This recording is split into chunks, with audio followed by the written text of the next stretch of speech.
Hey guys, back to indicator 37 again. And as I told you, there are four parts to this. And before I continue with our learning target for indicator 37, I can solve ratios and rates. I wanted to quickly do a review from yesterday. And yesterday we talked about ratios, rates, and unit rates. So ratio is nothing but a comparison of two quantities using division. Rate is a comparison of two quantities using division, but with different units. And so, for example, I say miles per gallon. So those are two different units that we are using. That's what makes it a rate. And then we have unit rate, and a unit rate is one in which the denominator has got to be 1. So I just want to refresh your memory about unit 5, and we had talked about unit cost at that point.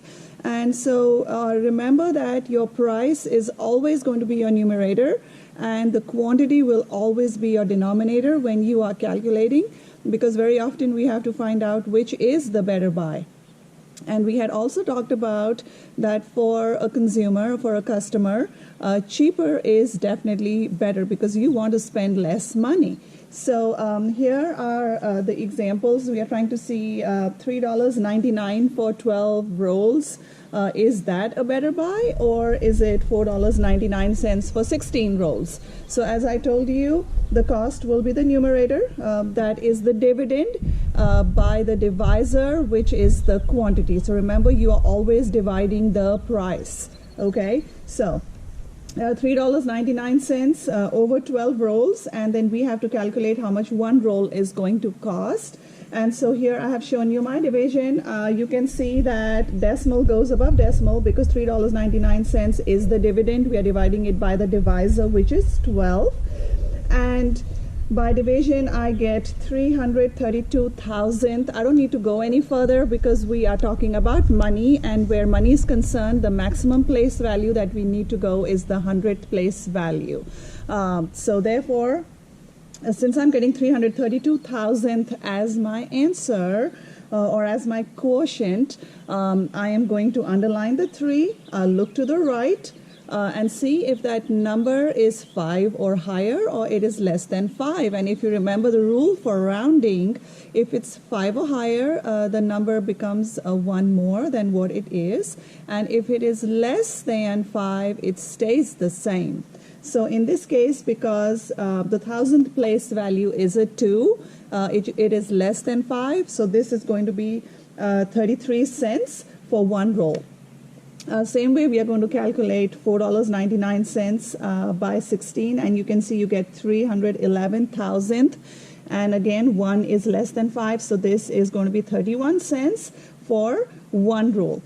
We had talked about that the better buy is the one in which the consumer is spending less money. So as you can see, 31 cents for one roll is definitely the better buy because this is cheaper compared to 33 cents for one roll. So this is just a review of the previous indicator because unit cost is exactly the same thing like it is unit rate. Okay. Now today's lesson, we are going to talk about the ratios that are proportionate to each other. Okay. Ratios that are proportionate to each other. There are 3 different ways to calculate that. But what is basically a proportion?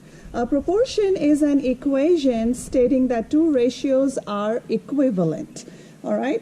And 2 quantities that form a proportion are proportional. So that's what proportion means. Now I want to show you, because we have done this with fractions also, it's the same thing with ratios, what proportionate actually means.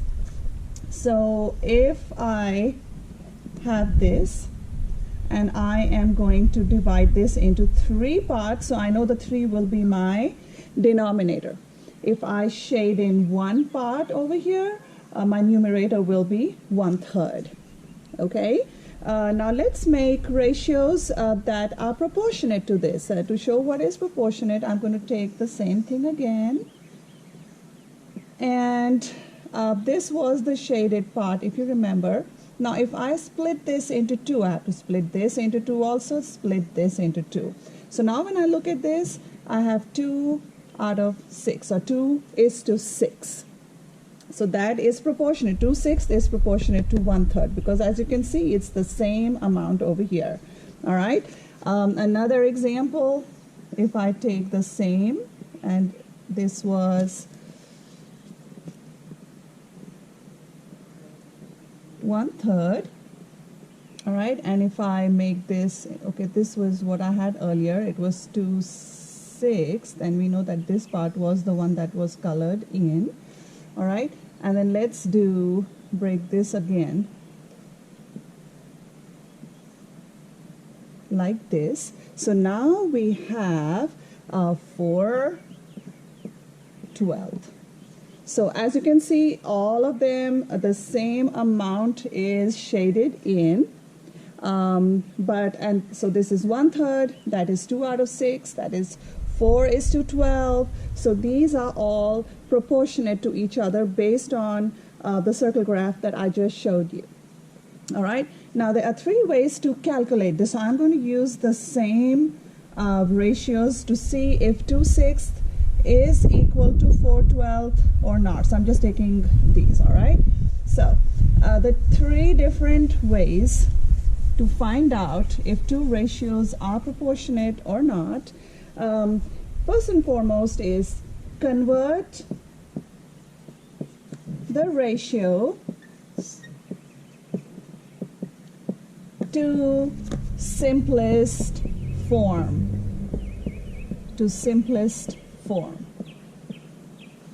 All right, so let's take 2/6, and if I convert this to simplest form, I know that 2 and 6 are both even numbers, so the divisibility rules tell me that these are both divisible by 2. So if I divide by 2 and I divide by 2, I get 1/3. So this is my simplest form. Now, if I take 4/12,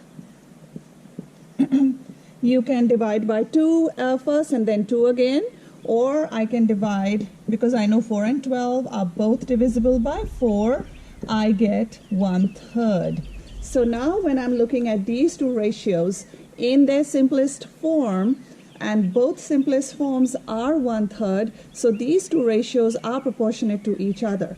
Now, if these turned out to be different in the simplest form, then the ratios would not have been proportionate. So this is one way.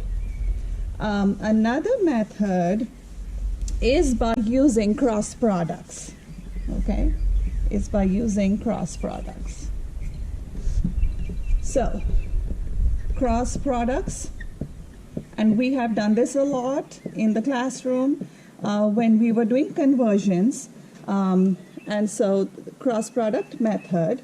And now if I take the same ratios, if I take 2/6 and I take my 4/12, okay, cross products means this times this should equal this times this. Okay, so if I say 2 times 12, and this should equal 6 times 4. Okay, so 2 times 12 is 24, 6 times 4 is 24. So obviously we can see both sides are equal because this number is equaling this number. So these ratios are proportionate to each other. So this is the cross products method. If both of these were not the same, let's say this was 22. 22 cannot equal 24. If that happened, in that case, you would say that these 2 ratios are not proportionate. Then the last method of finding out if 2 ratios are proportionate or not is by finding unit rate. So if I take 2/6 and I take 4/12, unit rate means my denominator has got to be 1. So therefore, let's divide 2 by 6, because numerator is always the dividend, and then the denominator is always the divisor. Okay, so I'm going to put a decimal behind the 2, then decimal above decimal. This is going to go 0 times, then I'm going to annex 0. 3 times 6 is 18, and I get a remainder of 2. Annex another 0. And then you can see that this pattern is going on and on and on. So this is basically a repeating decimal. So for repeating decimal, you write the recurring sign above the number that is repeating. All right. So in this, I'm getting 3/10 repeating over 1, which is the unit rate. Let's look at the other one. If I say 4 divided by 12, again, put the decimal over here, decimal above decimal. Here we go. Annex your 0. 3 times 12 is 36. I get 4. Annex a 0. And then you can see the same pattern is again going on and on and on. So this is also a repeating decimal. And I get this answer again, which is 3/10 repeating over 1. So if I'm getting the same unit rate for both the ratios, then that means that these are proportionate to each other. If the unit rate was different for both the ratios, then they would not have been proportionate to each other. So let me show you another example of something that may not be proportionate. All right. So if I have 6/4, and then it's asking what should, is this ratio proportionate to 8/12? All right. So my personal favorite, now everyone can choose their own. I have taught you 3 different methods, but my personal favorite is cross products because it makes it pretty simple. Okay, so here we go. This times this should equal this times this. All right, so if I say 6 times 12 is equal to 4 times 8, and I know that 6 times 12 is 72, and 4 times 8 is 32. So when I'm looking at this, no way are 72 and 32 equal to each other. So these are not equal. So therefore, 6/4 is not proportionate to 8/12. Okay? So this is what makes ratios proportionate or not proportionate. And this lesson is lesson 3.3 from the 7th grade red book. All right, so this is this lesson, okay, where the ratios are proportionate or not proportionate. All right, guys, have a great day and stay safe and indoors at this time.